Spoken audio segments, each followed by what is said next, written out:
ॐ श्री परमात्मने नमः। अथ पंचमोऽध्यायः। अर्जुन उवाच संन्यासं कर्मणां कृष्ण पुनर्योगं च शंससि यच्छेययेतयोरेकं तन्मे ब्रूहि सुनिश्चितम्। श्रीभगवानुवाच संन्यासः कर्मयोगश्च निःश्रेयसकरावुभौ तयोस्तु कर्मसन्न्यासात् कर्मयोगो विशिष्यते। ज्ञेय स नित्यसन्न्यासी यो न त्यष्टि न काङ्क्षति निर्द्वन्द्वो हि महाबाहो सुखं बन्धात् प्रमुच्यते। सांख्ययोगो पृथक् बालाः प्रवदन्ति न पण्डिताः एकमप्यास्थितः सम्यक् उभयो विन्दते फलम्। यत्साङ्ख्ये प्राप्यते स्थानं तद्योगैरपि गम्यते। एकं साङ्ख्यं च योगं च यः पश्यति स पश्यति। संन्यासस्तु महाबाहो दुःखमाप्तुमयो गतः। योगयुक्तो मुनिर्ब्रह्म न चिरेणाधिगच्छति। योगयुक्तो विशुद्धात्मा विजितात्मा जितेन्द्रिय सर्वभूतात्मभूतात्मा कुर्वन्नपि न लेख्यते। नैव किञ्चित् करोमीति युक्तो मन्येत तत्त्ववेत्। पश्यन् शृण्वन् स्विचन् जिघ्रन् नश्नन् गच्छन् स्वपन् श्वसन् प्रलपन् विसृजन् गृह्णन् नुन्मिषन् निमिषन्नपि इन्द्रियाणीन्द्रियार्थेषु वर्तन्त इति धारयन् ब्रह्मण्यादाय कर्माणि सङ्गं त्यक्त्वा करोति यत् लिप्यते न स पापेन पद्मपत्रमिवाम्बसा। कायेन मनसा बुद्ध्या केवलैरिन्द्रियैरपि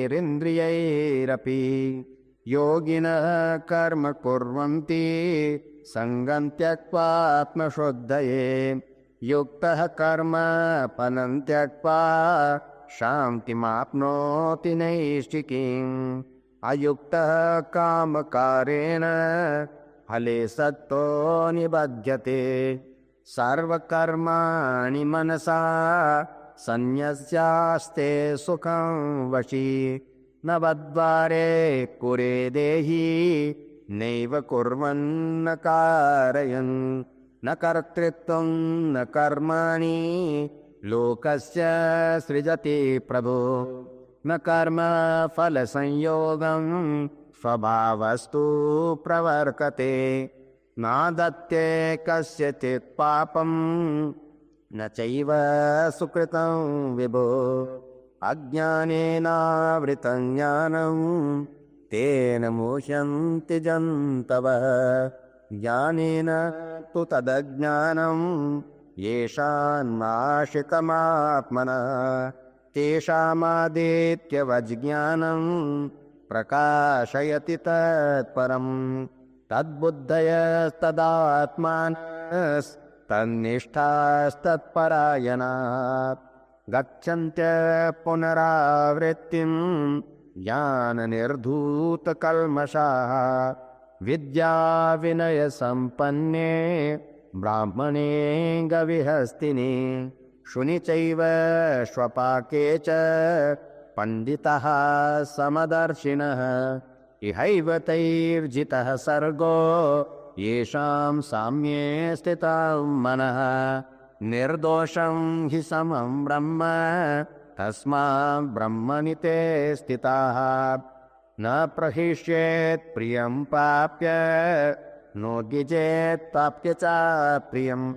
स्थिरबुद्धिरसम्मूढो ब्रह्मवेद् ब्रह्मणि स्थितः बाह्यस्पर्शे स्वसक्तात्मा विन्दत्यात्मनि यत् सुखम् स ब्रह्मयोगयुक्तात्मा सुखमक्षयमश्नुते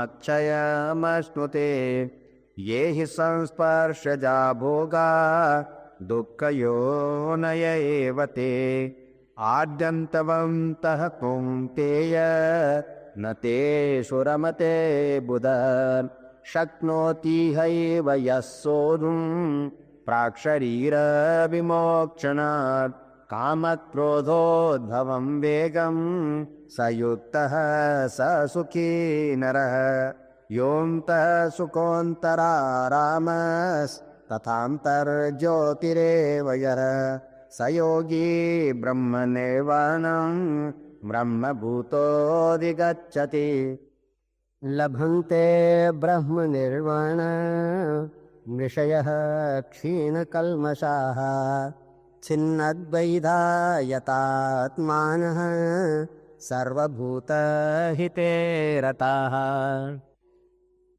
कामक्रोधवियुक्तानां यतीनां यतचेतसाम् अभितो ब्रह्मनिर्वाणं वर्तते विदितात्मनां स्पर्शान् कृत्वा बहिर्बाह्याश्चक्षुश्चैवान्तरे भुवोः प्राणापानौ समौ कृत्वा नासाध्यन्तरचारिणौ यतेन्द्रियमनोबुद्धिर्मुनिर्मोक्षपरायणः विगतेच्छा भयक्रोधो यः सदा मुक्त एव स भोक्तारं यज्ञतपसां सर्वलोकमहेश्वरं सुहृदं सर्वभूतानां ज्ञात्वा मां शान्तिमृच्छति।